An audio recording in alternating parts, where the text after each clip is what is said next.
Hey everybody, Lego Doctor here, back with another video, and today we are doing the very first of our Legacy Lightsaber review series, Luke Skywalker's lightsaber as seen in Return of the Jedi and briefly in a flashback in The Last Jedi. As you can see, it's a very nicely detailed replica of the props used. So starting at the top, we've got the nice aluminum finish that you can see, and you've got the hole where on set back in 1982, I think is when they were filming it. They would put in the blade on set and then turn it onto an on-screen green blade.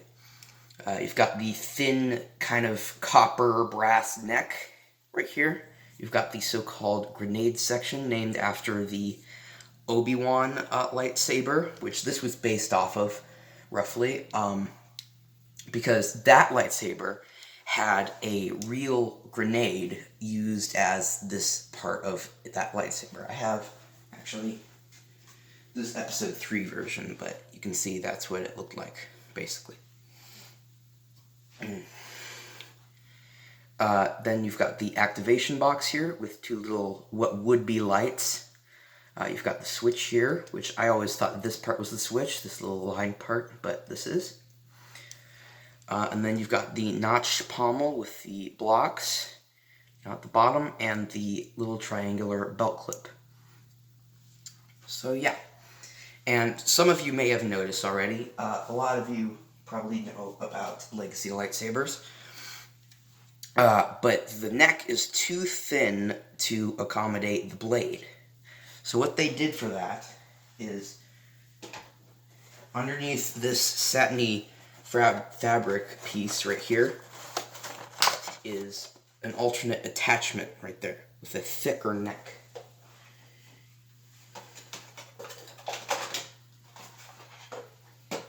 So you can see it's got a much thicker neck and emitter to accommodate the blade. So what you do, you just take it by the grenade section, screw it off,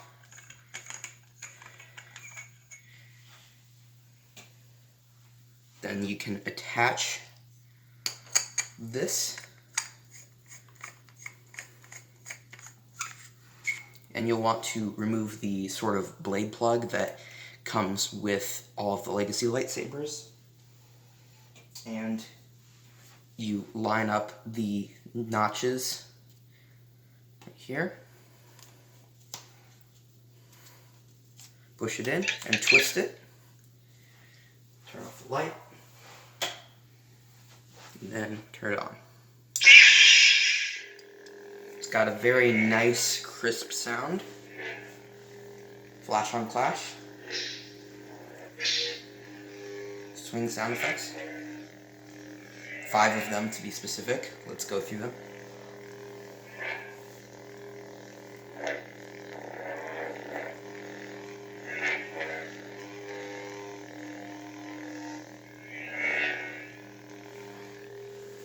That's all of them.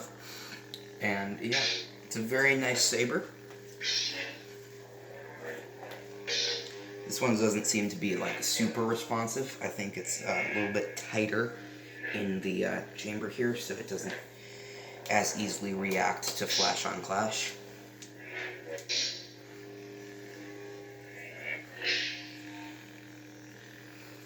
But yeah, very nice.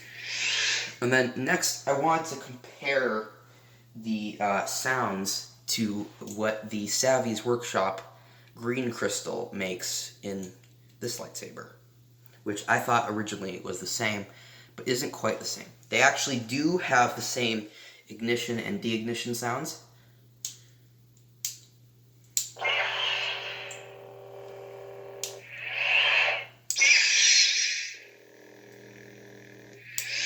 Although I'd say it's slightly crisper on this one.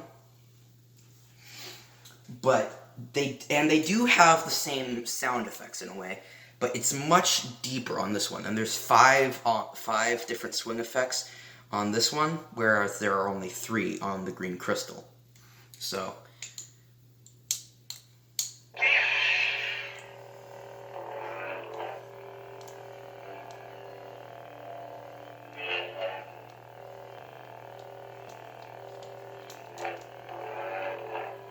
So there's the 3, which are the same as 3 of the ones on this one.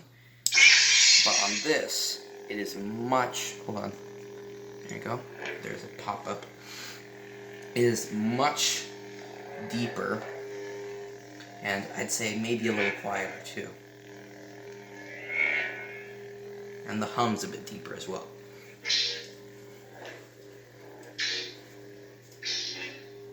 I believe the clash effects are the same as well.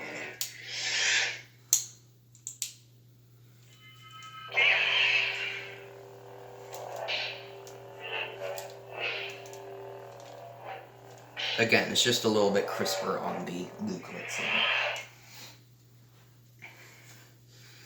But yes, it's a very nice saber. Now, they've got the decoupling sound. Let's go over the flaws with this lightsaber. Now, let's start at the top. So you see this little ring area right here? That should technically be silver, like the emitter. But it's brass. It's the brass gold thing. And then up here, this right here, you see in the silver ring, up at the top, it's actually gold still, which I think it should be silver. Same with the bottom part right here. I think that should be silver. And then you've also got the ignition box, the control box, which these 2 little triangles that would act as lights on one of the props, this one's red, this one's green. It should be flipped. This one should be green and this one should be red. Then also, it's unfortunately, I think it's plastic, although it's not very, it's not super easy to tell. And finally, there's this little lip on the side, should be gold as well.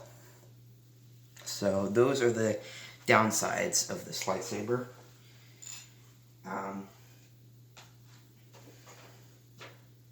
Then it does come with this very nice cargo box case with the satin thing, and you can display your lightsaber in it, which is very nice. Each one is different with a different color and different symbol at the front, or most of them are anyways. And it's got the very nice cargo container look. And some have modified this to look a little bit more Star Wars-y, a little bit more weathered, etc. And yeah, I'm thinking I might do that when I get my own. But yeah.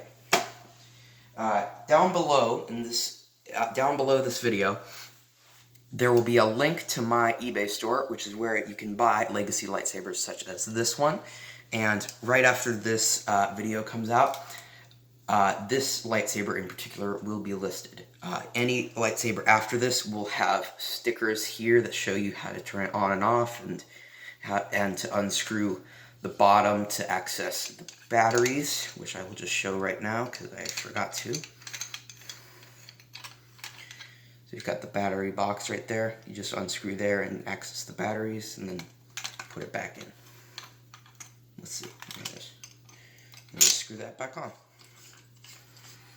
So anyways, overall, a very nice lightsaber that is a good addition to anyone's collection. Anyways, I'll see you guys in the next one. Bye.